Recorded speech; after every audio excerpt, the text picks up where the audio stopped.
Jingjing, what do you think when you think about the role of social media in shaping perceptions and perhaps misperceptions too amongst these three countries? You know what? I think social networks are making us closer than ever, but also distant than ever, from each other than ever. Because it brings us together. We can make friends just through the social networks. I made a lot of friends from different continents just by exercising social networks. So it's great. But then the negative side of the internet is it really amplifies the very marginalized, extreme ideas, and because of you are covered by anonymity. And then people just try, we call it like the keyboard warriors. Yeah. You start to bully people for no reason, and that becomes even bigger issue when you're facing people from another country, especially when you had a very bad political history.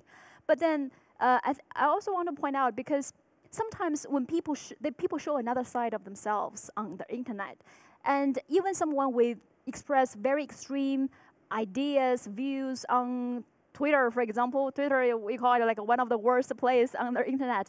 But then in real life, this person probably is a very nice person.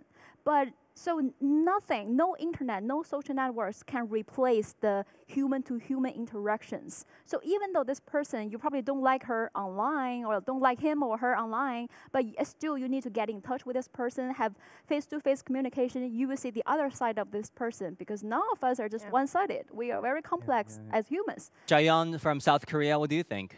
With regards to, for example, our topic of these three countries, China, Korea, and Japan, in the Korean social media, I see a lot of articles on China and Japan rather than, let's say, like a European country or some other countries in different regions, because obviously we are geographically adjacent. We share a lot of culture.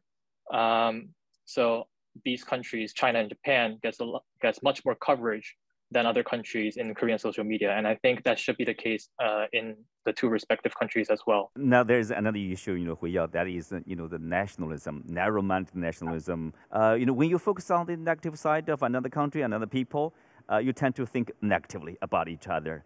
How to deal with that? Well, I think this is probably a contemporary challenge. While we're having the benefit of the social media and the high efficiency of communication, we do have those side effect.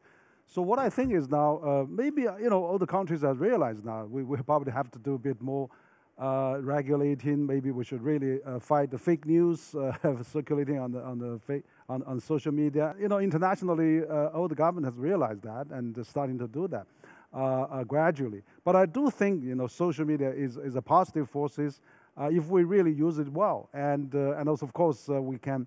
Really raise efficiency, really increase our communication. But what's more, let more knowledgeable people, let more people-to-people exchanges, let people go to the different countries. We don't want to amplify extreme, but really, let's get the culture right, let's get all the big environment right, let's go get all the political, build up some consensus so that we can really influence social media. I think that big environment is very, very important.